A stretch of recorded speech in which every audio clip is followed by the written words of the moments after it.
സുനിത വില്യംസിന് ഇനിയിപ്പോ സ്വർഗത്തിൽ സീറ്റ് കിട്ടത്തില്ലല്ലോ. അവരിനിയിപ്പോ എന്തോ ചെയ്യും? അവരുടെ കൂടെ യാത്ര പോയ ആള് ഭർത്താവാണോ, സഹോദരനാണോ, മകനാണോ, ഇനിയും വിവാഹബന്ധം വേർപെടുത്തിയിട്ടുണ്ടോ ഒന്നും അറിയില്ലല്ലോ.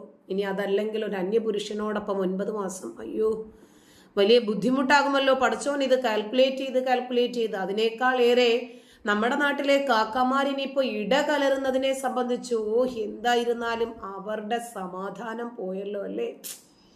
ഇനിയും സുനിത വില്യംസ് എന്ന് കേൾക്കുമ്പോൾ ഇന്ത്യയിലെ ദേശസ്നേഹികളായ ആളുകൾ ആത്മാഭിമാനത്തോടുകൂടി എഴുന്നേറ്റ് നിന്ന് സല്യൂട്ട് അടിക്കുകയും ഇവർ പറയുന്നത് ലഅനത്തുല്ലാഹി അലൈഹ, അല്ലാഹുവേ അവളുടെ മേലെ നീ ശാപം ചൊരിയണേ എന്നുമായിരിക്കും. പക്ഷേ നരേന്ദ്രമോദി ഇതിൽ നിന്നൊക്കെ വിഭിന്നനായ മനുഷ്യനാണ്, രാജ്യസ്നേഹിയാണ്.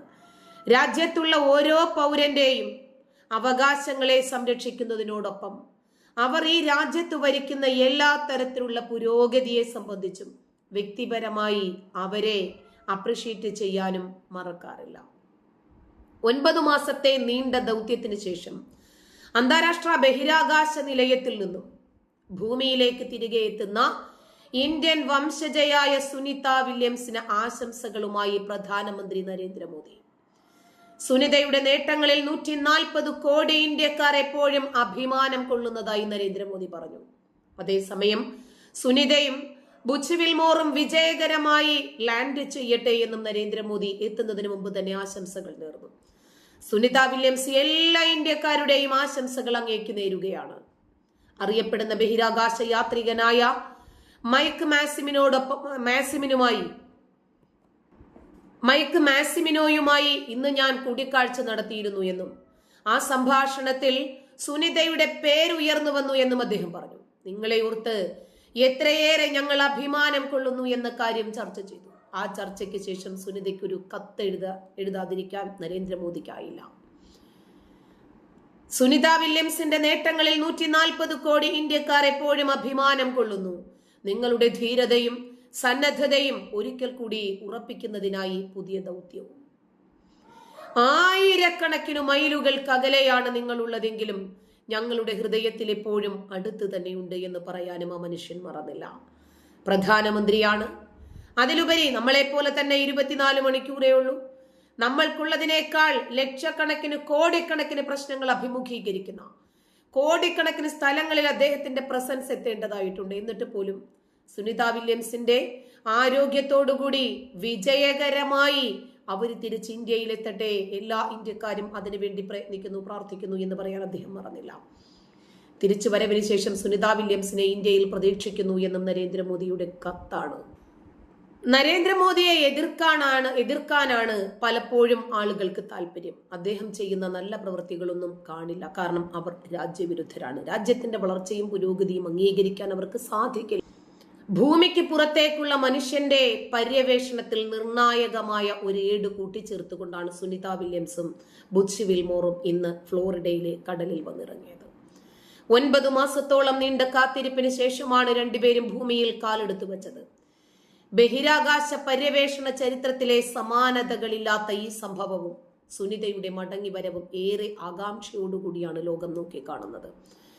എന്നാൽ ഭൂമിയിലേക്കുള്ള സുനിതയുടെ മടങ്ങിവരവ് ഒട്ടും എളുപ്പമല്ല എന്നതാണ് ഏറ്റവും പ്രധാനപ്പെട്ട കാര്യം. അന്താരാഷ്ട്ര ബഹിരാകാശ നിലയത്തിൽ നിന്നുള്ള മടക്കയാത്രയേക്കാൾ വെല്ലുവിളി നിറഞ്ഞ ഒരു ഘട്ടത്തിലൂടെയാണ് സുനിത വില്യംസും സഹയാത്രികനായ ബുച്ച് വിൽമോറും ഇനിയും കടന്നു പോകാനുള്ളത്. അതിന്റെ ആദ്യ സൂചനകൾ രണ്ടുപേരിലും പ്രകടമായി കഴിഞ്ഞു എന്നാണ് റിപ്പോർട്ടുകൾ വ്യക്തമാക്കുന്നത്. രണ്ടുപേരെയും കാത്തിരിക്കുന്ന ആരോഗ്യ പ്രശ്നങ്ങളിൽ പലതിനും തുടക്കമായി കഴിഞ്ഞു. ഒരുപക്ഷെ ജീവിതകാലം മുഴുവനും പേരേണ്ടി വരുന്ന ബുദ്ധിമുട്ടുകൾ മുതൽ ഹ്രസ്വകാലത്തേക്ക് വരെ അനുഭവിക്കേണ്ടുന്ന പ്രശ്നങ്ങൾ വരെ അതിനകത്തുണ്ട്. ചെറുതും വലുതുമായിട്ടുള്ള ഇത്തരം പ്രശ്നങ്ങളുടെ നീണ്ട നിരയിലേക്കാണ് രണ്ടുപേരും വന്നിറങ്ങിയത്. ഏറ്റവും ആശങ്കാജനകമായിട്ടുള്ള പ്രത്യാഘാതങ്ങളിൽ ഒന്ന് അസ്ഥികളുടെയും പേശികളുടെയും ആരോഗ്യം മോശമാകുന്നു എന്നതാണ്. ISSലെ മൈക്രോഗ്രാവിറ്റിയിൽ ബഹിരാകാശ യാത്രികരുടെ ശരീരത്തിൽ കാര്യമായിട്ടുള്ള മാറ്റങ്ങൾ സംഭവിക്കുന്നു. ഭൂമിയിൽ ഗുരുത്വാകർഷണം പേശികളെയും അസ്ഥികളെയും നിരന്തരം ബന്ധിപ്പിക്കുകയും സ്വാഭാവിക പ്രതിരോധം നൽകുകയും ചെയ്യുന്നുണ്ട്. എന്നാൽ ബഹിരാകാശത്ത് പേശികൾ ദുർബലമാകുകയും അസ്ഥികൾക്ക് ഭാരം വഹിക്കാൻ കഴിയാത്തതുകൊണ്ട് സാന്ദ്രത ഇല്ലാതാകുകയും ചെയ്യും. താഴത്തെ നട്ടെല്ല്, ഇടുപ്പ്, തുടയെല്ല് എന്നിവയിൽ ഭൂമിയിൽ തിരിച്ചെത്തുമ്പോൾ ഒടിവുണ്ടാകാനുള്ള സാധ്യത വളരെ അധികമാണ് എന്ന് സൂചനകൾ. കൂടാതെ അവരുടെ ഉയരത്തിലും വ്യതിയാനം വരാറുണ്ടെങ്കിലും അത് ഭൂമിയിലെത്തിയാലുടൻ സാധാരണ നിലയിലാകുമത്രേ. എങ്കിലും നടുവേദന അവരെ വല്ലാതെ അലട്ടും. ബഹിരാകാശ യാത്രികർ അവിടെ നടക്കുന്നതിന് പകരം പൊങ്ങിക്കിടക്കുന്നതിനാൽ അവരുടെ പാദങ്ങളിൽ ഘർഷണമോ സമ്മർദ്ദമോ കുറവായിരിക്കും. ഇത് ഭൂമിയിൽ മടങ്ങിയെത്തിയാൽ അവർക്ക് നടത്തവും മറ്റു ബുദ്ധിമുട്ടേറിയ ഒന്നാക്കി മാറ്റും. എന്നാൽ കൃത്യമായിട്ടുള്ള പരിശീലനവും ചികിത്സയും നൽകി ഇത് പതിയെ മാറ്റിയെടുക്കാൻ സാധിക്കുമത്രേ. കൂടാതെ ഭൂമിയിൽ രക്തം, ജലം, ലിംഫ് തുടങ്ങിയ ശരീരദ്രവങ്ങളെ താഴേക്ക് വലിച്ചെടുക്കുകയും അവയെ തുല്യമായി വിതരണം ചെയ്യുകയും ചെയ്യുന്നു. ഇതിന് ഗുരുത്വാകർഷണമാണ് മുഖ്യ കാരണം. എന്നാൽ മൈക്രോഗ്രാവിറ്റിയിൽ ഗുരുത്വാകർഷണ വലിവില്ല. ഇത് ദ്രാവകങ്ങൾ തലയിലേക്ക് നീങ്ങാൻ കാരണമാകുന്നുണ്ട്. കൂടാതെ ഹൃദയ രോഗത്തിലും ഭയക്കേണ്ട ചില മാറ്റങ്ങൾ പ്രകടമാകുകയും പതിവാണത്രേ. എന്നാൽ ഇതൊക്കെ ഹ്രസ്വകാലത്തെ മാറ്റങ്ങളാണ്. ഭൂമിയിൽ എത്തിയാൽ സമയം പോലെ തന്നെ മാറുന്ന മറ്റു കാര്യങ്ങളും ഏറെയുണ്ട്. എന്നാൽ ചില മാറ്റങ്ങൾ ദീർഘകാലത്തേക്ക് സുനിതയെയും ബുച്ചിനെയും വലയ്ക്കുമെന്നാണ് വിദഗ്ധർ അഭിപ്രായപ്പെടുന്നത്. ഉയർന്ന ഊർജമുള്ള കോസ്മിക് വികിരണങ്ങളിൽ നിന്ന് ബഹിരാകാശം സ്വാഭാവിക സംരക്ഷണം നൽകുന്നില്ല. അതുകൊണ്ട് സൂര്യനിൽ നിന്നുള്ള ഉയർന്ന അളവിലുള്ള വികിരണങ്ങൾക്ക് ബഹിരാകാശ യാത്രികർ ഏൽക്കേണ്ടി വരും. ഇത് അവർ ബഹിരാകാശത്ത് കഴിയുന്ന സമയത്ത് ഒരു ദിവസം ഒരു തവണ നിങ്ങളുടെ നെഞ്ചിന് എക്സ്റേ എടുക്കുന്നതിന് തുല്യമാണ്. അതായത് കഴിഞ്ഞ 9 മാസമായി ബഹിരാകാശത്ത് കഴിയുന്ന സുനിത വില്യംസും ബുച്ചും ഏതാണ്ട് 270 എക്സ്റേകൾക്ക് വിധേയമായതിന് തുല്യമായ നിലയിലായിരിക്കും പ്രത്യാഘാതം. ഇത്തരം റേഡിയേഷനുകൾ ഏൽക്കുന്നത് രോഗപ്രതിരോധ ശേഷിയെ ഉൾപ്പെടെ സാരമായി ബാധിക്കും. ഇത് കോശങ്ങളെ നശിപ്പിക്കുകയും റേഡിയേഷൻ രോഗത്തിനും ക്യാൻസറിനുമുള്ള സാധ്യത വർദ്ധിപ്പിക്കുകയും ചെയ്യുന്നു. ഇത് പലപ്പോഴും ബഹിരാകാശ യാത്രികർക്ക് ഗുരുതരമായ ദീർഘകാല ആരോഗ്യ പ്രശ്നങ്ങൾക്ക് വഴിയൊരുക്കുന്നു. ചിലപ്പോഴൊക്കെ ഭൂമിയിൽ തിരിച്ചെത്തിയാലും അസ്ഥികളുടെ സാന്ദ്രത പൂർണ്ണമായി വീണ്ടെടുക്കാൻ വർഷങ്ങൾ എടുക്കുന്ന സാഹചര്യങ്ങൾ ഉണ്ടാകുന്നുണ്ട്. മറ്റു ചില അവസരങ്ങളിൽ ഒരിക്കലും അവയിൽ നിന്ന് മുക്തി നേടാൻ കഴിയാതെയും വരാറുണ്ട്. ഇതിനോടൊപ്പം തന്നെ അവരുടെ മാനസികാരോഗ്യത്തിൽ ഉണ്ടാകുന്ന സ്വാധീനവും എടുത്തു പറയണം. ഉള്ളതിൽ നിന്ന് വേറിട്ട ഒരു അനുഭവമാണ് അന്താരാഷ്ട്ര ബഹിരാകാശ നിലയത്തിലെ സാഹചര്യങ്ങൾ. ഓരോ 90 മിനിറ്റിലും ഇത് ഭൂമിയെ ചുറ്റിക്കൊണ്ടിരിക്കുന്നു. അങ്ങനെ ഒരു ദിവസം 16 സൂര്യോദയങ്ങളും സൂര്യാസ്തമയങ്ങളും ബഹിരാകാശ യാത്രികർക്ക് കാണാൻ സാധിക്കും. ഇത് അവരുടെ ആന്തരികമായിട്ടുള്ള പല പ്രശ്നങ്ങളെയും തകിടം മറിക്കും. അവരുടെ ഉറക്കത്തിന്റെ രീതികളെ പോലും സാരമായി ബാധിക്കും. തന്നെയുമല്ല, മാസങ്ങളോളം ഒരിടത്ത് തന്നെ അടച്ചു പൂട്ടിയിടുന്നതിന്റെ പ്രശ്നങ്ങളും അവരിൽ പ്രകടമാകും. കാലക്രമേണ ഈ അവസ്ഥകൾ വിഷാദം, ഉത്കണ്ഠ, മറ്റു മാനസിക പ്രശ്നങ്ങൾ ഇതിനൊക്കെ കാരണമാകും.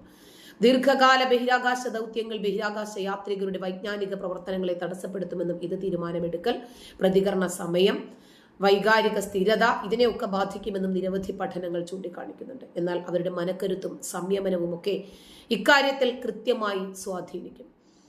ഭൂമിയിലെത്തിയതിന് പിന്നാലെ 45 ദിവസത്തെ പുനരധിവാസ പരിപാടിക്കായി 2 പേരെയും മാറ്റിയിരിക്കുകയാണ്. ഇവിടെയായിരിക്കും അവർക്ക് ബഹിരാകാശ യാത്രയിൽ സംഭവിച്ച മാറ്റങ്ങൾ കൃത്യമായി മനസ്സിലാക്കി അതിനനുസരിച്ചിട്ടുള്ള ചികിത്സയും മറ്റ് പരിശീലനങ്ങളും ആവശ്യമായ കൗൺസിലിങ്ങുകളും ഒക്കെ നൽകുന്നത്. ഇന്ത്യൻ സമയം ബുധനാഴ്ച രാവിലെ 3:27 പേടകം കടലിൽ വന്നിറങ്ങിയത്. തുടർന്ന് പേടകത്തെ റിക്കവറി ബോട്ടിലേക്ക് എത്തിച്ചു. പേടകത്തിൽ നിന്ന് പുറത്തിറങ്ങിയ 4 അംഗ സംഘത്തെ നാസയുടെ വിമാനത്തിൽ ഹൂസ്റ്റണിലെ ജോൺസൺ സ്പേസ് സെന്ററിലെ ക്രൂ ക്വാർട്ടേഴ്സിലേക്കാണ് കൊണ്ടുപോയത്. അവിടെ വെച്ച് ഇവർ വൈദ്യ പരിശോധനയ്ക്ക് ഉൾപ്പെടെ വിധേയമാകും. കഴിഞ്ഞ വർഷം ജൂണിൽ ബഹിരാകാശ നിലയത്തിലേക്ക് 8 ദിവസത്തേക്കായി പോയതാണെങ്കിലും 9 മാസം 2 പേർക്കും നിലയത്തിൽ തങ്ങേണ്ടി വരികയായിരുന്നു. 2 പേരെയും നിലയത്തിലേക്ക് എത്തിച്ച ബോയിങ് സ്റ്റാർ ലൈനർ പേടകത്തിൽ ഉണ്ടായ സാങ്കേതിക പ്രശ്നങ്ങളായിരുന്നു ഇവരുടെ മടക്കയാത്രയും വൈകിച്ചത്.